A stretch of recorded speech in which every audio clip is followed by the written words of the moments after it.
Learning a lot more about this classic toy line has made me a real happy camper. Okay, yeah, it was a bad... Okay, I get it. It's a terrible joke. Never again. Geez, I'll show myself out, shall I?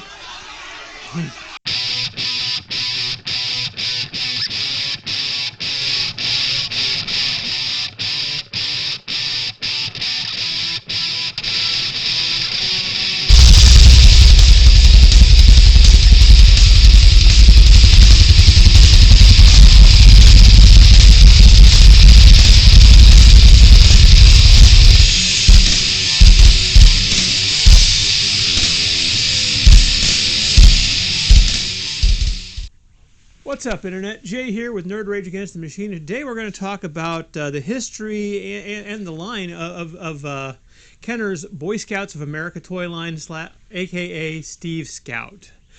This was a line that Kenner produced from 1974 to 1975, and to be honest, I had a heck of a time finding information on it. I remember the line as a kid, which is kind of part of why I was kind of fascinated by learning more about it. One thing was that the line came out in 74. I was 2 in 1974. It ended after the 1975 line, so 76 on, I would not have seen this. But I do remember it. My brother and I both had stuff. I remember him getting the Danger at Snake Ridge set for a birthday.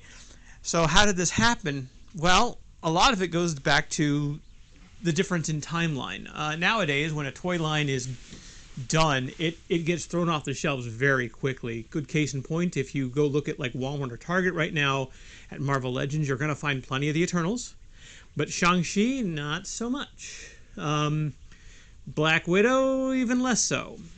Whereas this line, again, mom and pop stores, your typical hardware store that maybe had a toy section didn't line refresh nearly as quickly as a Target or a Walmart would, and thus these things stayed on the shelf for years. I remember, Steve being the little brother to my $6 million man doll, that kind of thing. And really, the line has a fascinating history, and even though it wasn't a massive success, I think it's worth talking about and learning a little more about. And again, going back to that age thing, this is a boxed sample of the figure.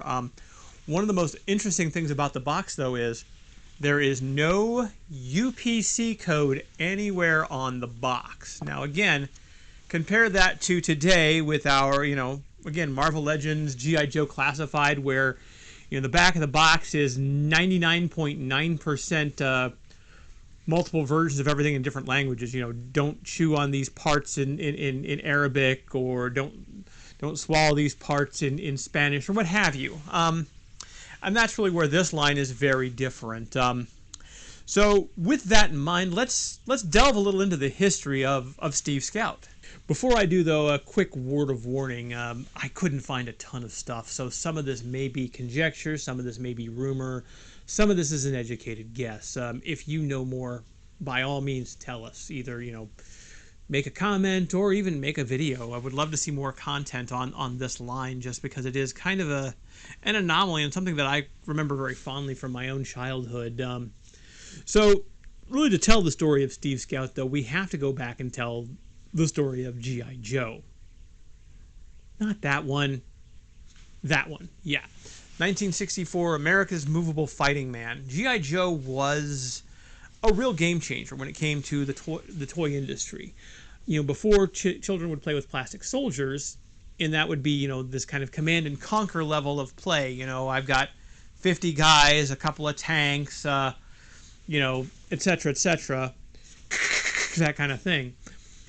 Whereas G.I. Joe moved it from command and conquer to more of a Call of Duty, this is my one soldier, I'm moving one guy, but increasing that detail level, the uniforms and everything there. And at the time, Hasbro was pretty big on the authentic military gear. In fact, one of the books I remember reading about the history of G.I. Joe talked about how some of Hasbro's designers drove into a military base and were allowed to pick up weapons and gear and take them back to Pawtucket to resize and to rescale. And one of them actually got caught by the cops, speeding or something, and the cops were a little shocked to see what looked like the start of a militia movement in the back of this guy's trunk, which again was nope, not starting trouble, just a toy nerd who's working to make a new action figure, whatever that is at the time, right? So saying that, G.I. Joe, being a game changer, did bring a lot of people out to try to match that success or even exceed it. Ideal came out with Captain Action, a superhero-themed version of G.I. Joe, where instead of different military uniforms, he would have different superhero outfits. You could make him into Batman, or Superman, or Flash Gordon, or Spider-Man. And of course, Mattel would come out with Major Matt Mason, Mattel's Man in Space, a 6-inch bendy action figure line with a lot of vehicles and space bases based again on NASA's technology, very much taking that idea from G.I. Joe of, how to make this kind of real, to at least to an extent. Most of the stuff that Mason had done was more theoretical, and the line would effectively die because of the lack of interest in the space race after a certain point. It kind of rose with and then fell with the space race. So G.I. Joe was the stalwart. They were the ones that seemed to be beating all comers. That is until the Vietnam conflict.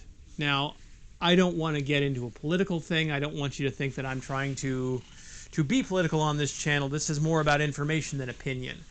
But Vietnam did affect the way that we as Americans viewed soldiers. And that hit the toy aisle as well. This ultra-realistic soldier with weapons and everything, parents were taking a second look. It's hard to buy a soldier toy for your son when you have a brother or a nephew who's already over in that stuff.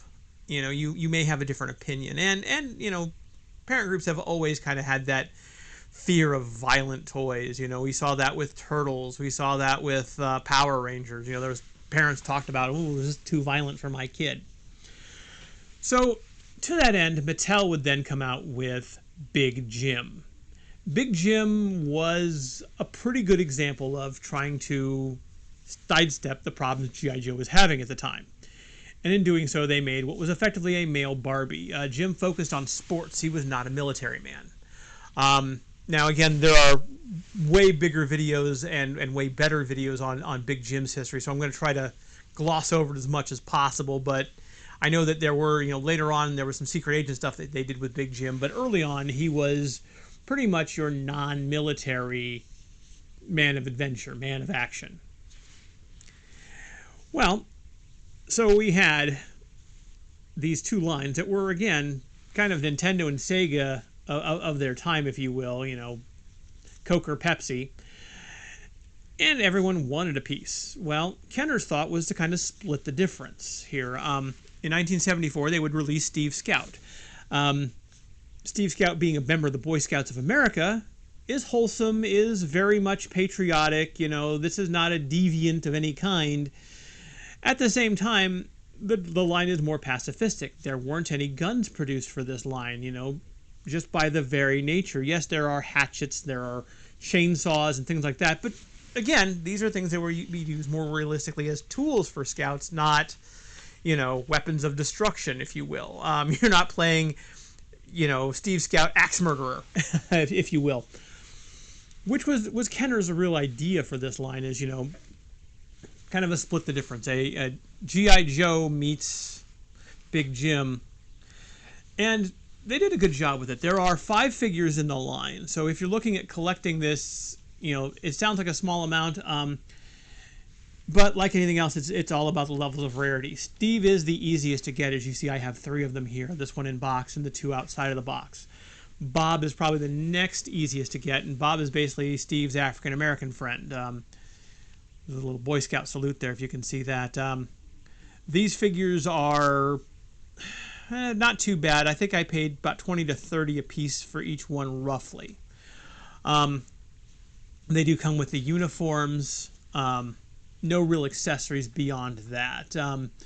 And much like early 70s action figures, these are razor blade sales mentality. The soft goods, in this case, Steve and Bob are the same toy, except for with a different head, and Bob being molded in a clearly darker skin tone than Steve. The other three figures in the line would be that the next year Kenner would release a set of Cub Scouts with a slightly smaller body, and again using the same one white, one African American concept with Craig Cub and Dave Cub. These ones are harder to find. Again, not impossible. Craig is easier than Dave. Dave, I would say, is probably the second hardest figure to find in the line. The hardest, though, is going to be Bill Scout.